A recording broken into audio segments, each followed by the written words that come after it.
আমার ভাইরা,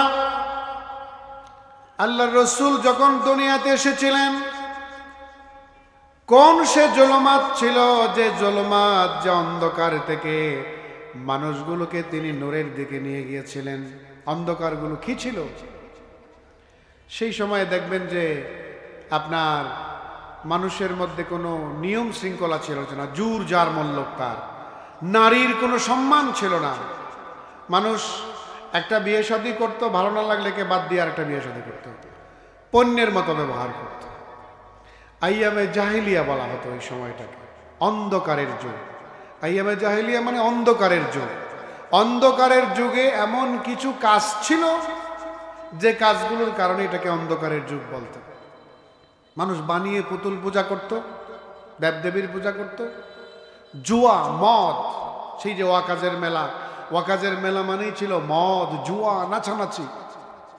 আর যুদ্ধ চলতো যুগের পরে যুগ, বছরের পর বছর। এজন্য এটাকে আইয়ামে জাহিলিয়া বলা হতো। ঐতিহাসিকেরা বলেছেন, war, women and wine war the three observing patience of the Arabs. যুদ্ধ, নারী আর সুরা। সুরা মানে মদ, যুদ্ধ মানে মারামারি, নারী আর সুরা মানে মদ। এইগুলোই ছিল তাদের তিনটা মৌলিক পেশা, মৌলিক বস্তু। কোরআনুল কারীম বলছে, সংক্ষেপ, কোরআনুল কারীম বলছে যে এই অন্ধকার থেকে আল্লাহ পাক রব্বুল আলামিনের হাবিব তাদেরকে উদ্ধার করে নূরের দিকে নিয়ে গেছিলেন। তাহলে এই যে মদ, জুয়া, জেনা, ব্যভিচার, হত্যা, রাহাজানি, খুনাখুনি, নাকি এই সমস্ত জিনিসগুলো ছিল অন্ধকার। সবচাইতে বড় অন্ধকার ছিল যে শিরিক করত তারা। আল্লাহ রাব্বুল আলামিন হচ্ছেন এক, একক।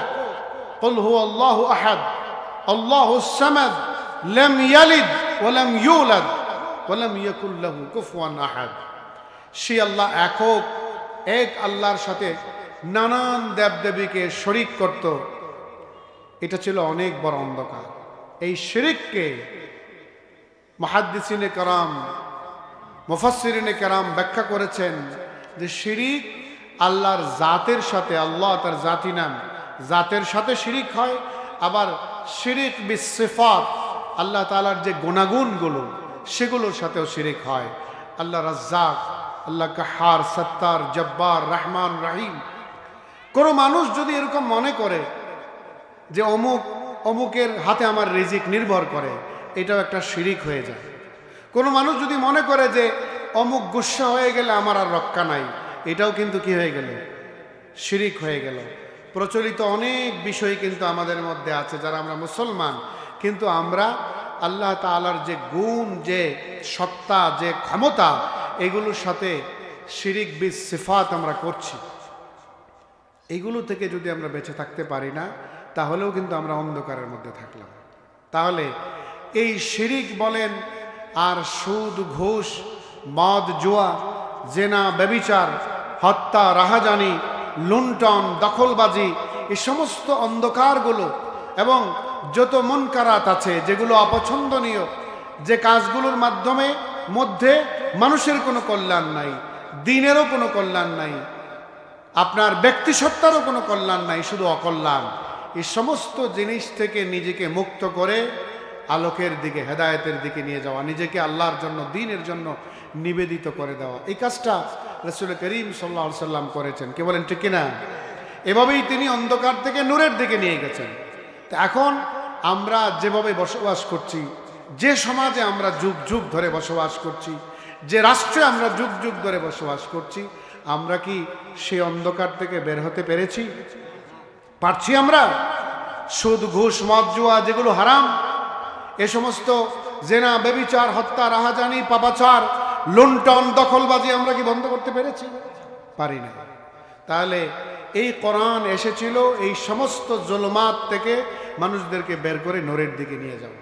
তাহলে আমাদের যাবতীয় কর্ম প্রচেষ্টা কিন্তু ওই জায়গায় নিবেদিত হতে হবে যে যত কাজ করব, দ্বীনি কাজ, সমস্ত দ্বীনি কাজের মাধ্যমে যেন আমরা অন্ধকার থেকে বের করে সমাজকে নূরের দিকে নিতে পারি এবং নূরের দিকের যে পথ, আলোকের পথ, হেরার পথ, সেই হেরার পথ দিয়ে সমাজটাকে যেন প্রতিষ্ঠা করতে পারি। সেই সমাজ কিন্তু আমরা আজও করতে পারিনি।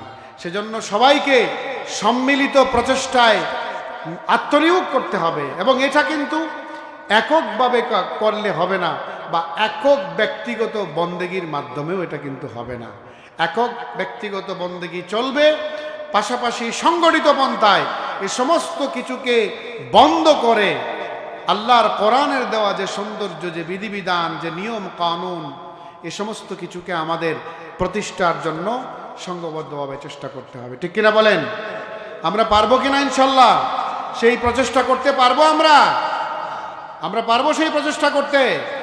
আল্লাহ পাক রব্বুল আলামিন আমাদের সবাইকে তৌফিক দান করুন, বোঝার তৌফিক দান করুন। আল্লাহ পাক আমাদের সবাইকে তার দ্বীনের পথে কবুল করুন।